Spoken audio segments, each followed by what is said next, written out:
इकाई 6 भरत या पाठ की जो समझौती है वह मैंने आपको अगले 2 वीडियो में दे दिए। इस पाठ का यह तीसरा वीडियो है। तो बच्चों, इस पाठ में मैं आपको प्रश्न जवाब समझाने जा रही हूँ। तो पहले यहाँ हम अभ्यास के जो प्रश्न है वह लेंगे। तो पहला जो प्रश्न है अभ्यास का वह है निम्नलिखित प्रश्नों के उत्तर दीजिए। तो पहला है, इस एकांकी के आधार पर बालक सर्वदमन की विशेषताओं का वर्णन कीजिए। तो सर्वदमन निडर और साहसी था। सर्वदमन सिंह के दांत गिनता है। ऋषियों ने इस बालक का नाम सर्वदमन रखा था क्योंकि वह जंगल में रहने वाले पशुओं का दमन करता था, इसलिए। दूसरा जो प्रश्न है, सर्वदमन के व्यवहारों को देखकर दुष्यंत के मन में कौन कौन से विचार आते थे? तो सर्वदमन के व्यवहारों को देखकर दुष्यंत के मन में विचार आते थे कि यह बालक अवश्य किसी तेजस्वी वीर का पुत्र है। इसका मुख अग्नि के समान दमक रहा है। इसके हाथ में चक्रवर्तियों के लक्षण है। उंगलियों पर कैसी अद्भुत जाल है और हथेली की शोभा प्रातः कमल को भी लज्जित कर रही है, आदि सब विचार दुष्यंत को आते हैं। उसके बाद का जो प्रश्न है, इस एकांकी में निम्नलिखित पात्रों के अंतर्निहित मूल्य बताइए। तो इसमें पहला जो पात्र है वह यहाँ दुष्यंत का पात्र कहा गया है। तो यहाँ मैं आपको दुष्यंत के पात्र के बारे में आपको बताऊंगी। राजा दुष्यंत कोमल हृदय के व्यक्ति है। बालक सर्वदमन की बाल चेष्टाएं उन्हें मुग्ध कर देती है। उसके प्रति राजा के मन में स्नेह उमड़ने लगता है। वे सोचते हैं कि यह उनका पुत्र होता तो कितना अच्छा होता। फिर ऐसी घटनाएं घटती है कि जिनसे सिद्ध हो जाता है कि बालक सर्वदमन उन्हीं का पुत्र है। दुष्यंत के आनंद की कोई सीमा नहीं रहती। उनका पितृहृदय वात्सल्य से भर जाता है। तो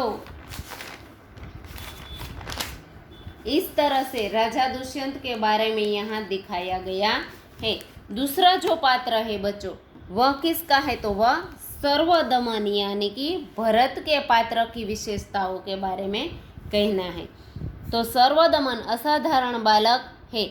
आश्रम की तपस्विनियाँ उसे सिंह शावक को छोड़ देने के लिए समझाती है, पर वह उनकी बात नहीं मानता। दुष्यंत से वह जरा भी परिचित नहीं है, फिर भी वह उनके कहने पर सिंह शावक को छोड़ देता है। उसकी सूरत भी दुष्यंत की सूरत से मिलती है। अपराजित नामक रक्षा सूत्र भी प्रभावित कर देता है कि सर्वदमन दुष्यंत का ही पुत्र है। इस प्रकार पिता और पुत्र दोनों एक दूसरे से अनजान है, फिर भी उनके बीच पिता पुत्र जैसी भावधारा बहने लगती है। उसके बाद का जो प्रश्न है, तीसरा प्रश्न, इस परिच्छेद को ध्यानपूर्वक पढ़कर दिए गए प्रश्नों के उत्तर दीजिए। तो बच्चों, यहाँ जो यह परिच्छेद है वह हमें पाठ्य पुस्तक में दिया गया है। तो पहले यह परिच्छेद पढ़ना है।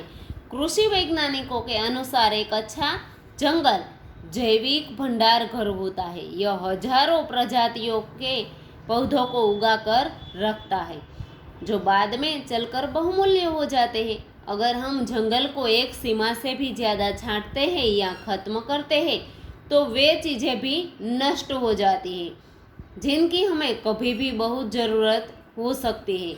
वह एक संभवित पौधा खाने की औषधि वस्तु या कोई उपयोगी चीज़ बनाने में इस्तेमाल होने वाली कोई ज़रूरी वस्तु में से कुछ भी हो सकती है। तो बच्चों, यहाँ यह परिच्छेद मैंने पढ़ा और इसके बाद यहाँ जो इसके प्रश्न दिए गए इसके हमें उत्तर लिखने हैं। 1 से 5 प्रश्न है। तो इस प्रश्नों के उत्तर कुछ इस तरह से है। पहला जो प्रश्न है, एक अच्छा जंगल क्या कहलाता है? तो एक अच्छा जंगल जैविक भंडार घर कहलाता है। दूसरा जो प्रश्न है, जंगल की ज़्यादा छांटने या खत्म करने से क्या नुकसान होता है? तो जंगल को ज़्यादा छांटने से या खत्म करने से वे चीज़ें नष्ट हो जाती जिनकी हमें कभी भी ज़रूरत हो सकती है। उसके बाद का जो तीसरा प्रश्न है बच्चों, इस परिच्छेद को उचित शीर्षक दीजिए। तो बच्चों इस परिच्छेद को हम क्या शीर्षक देंगे?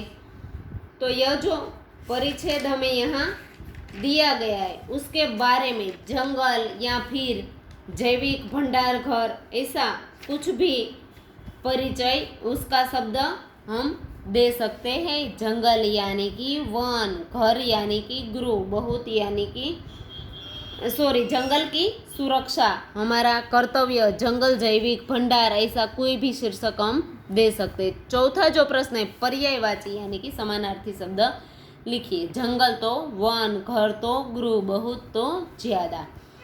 फिर पांचवा जो प्रश्न है, इस परिच्छेद के आधारित 2 सवाल बनाए। इसमें से कोई भी 2 सवाल इस परिच्छेद में से जो यहाँ नहीं दिए गए हैं उस तरह से कोई भी 2 सवाल बनाने हैं।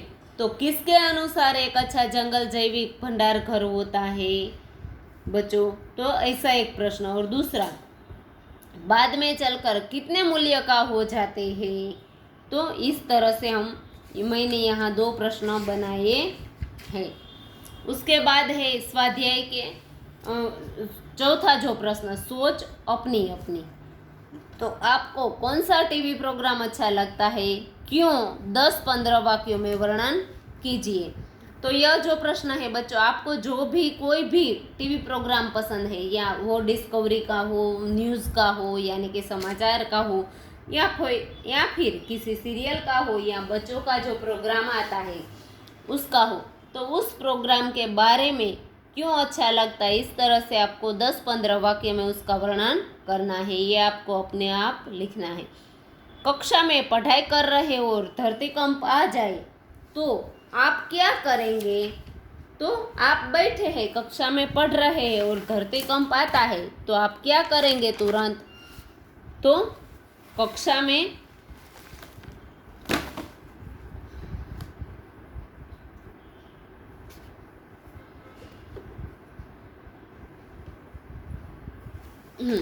तो कक्षा में पढ़ाई कर रहे हो और धरतीकंप आ जाए तो हम बेंच के नीचे बैठ जाएंगे, क्योंकि हम बेंच के ऊपर बैठे होंगे। और कोई छोटे बच्चे क्लास से बाहर जा रहे हैं तो उनको बाहर जाने से मना करेंगे, और हमारी तरफ से जो मदद होगी वह उस तरह उनकी मदद करेंगे, और फिर चिल्लाएंगे कि भाई, या फिर भागो भागो, बाहर निकल जाओ, धरतीकंप आया है, और खुले मैदान में चले जाएंगे। तो इस तरह से हम कक्षा में जब बैठे और धरतीकंप आए तो इस तरह से हम अपनी सुविधा कर सकते। उसके बाद है जो स्वाध्याय, उसके प्रश्न जवाब यहाँ दिए गए हैं। ऋषियों ने बालक का नाम सर्वदमन क्यों रखा? तो बालक वन के पशुओं के बच्चों के साथ निडर होकर खेलता था। उसके इसी साहसी और निर्भीक स्वभाव के कारण ऋषियों ने उसका नाम सर्वदमन रखा था। दूसरा जो प्रश्न है, दुष्यंत बालक के प्रति क्यों आकृष्ट हो रहे थे? तो बालक स्वस्थ, सुंदर, निर्भीक तथा अठीला था। उसके इन्हीं विशेषताओं पर मुग्ध होकर दुष्यंत उसके प्रति आकृष्ट हो रहे थे। उसके बाद जो तीसरा प्रश्न है, दुष्यंत ने पूर्ववंशी जीवन की कौन सी 2 रीतियां बताई?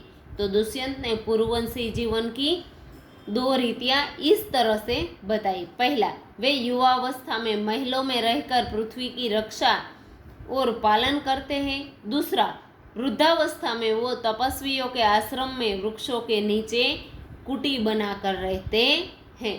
तो इस तरह से 2 रीतियां यहाँ बताई। तो बच्चों, यह वीडियो देखकर आपको अभ्यास और स्वाध्याय के यहाँ तक जो प्रश्न मैंने समझाए हैं आप समझ जाएंगे, और उसको आपको अपनी बुक में भी लिखना है। अब अगले के जो प्रश्न है वो मैं आगे के वीडियो में आपको समझाऊंगी।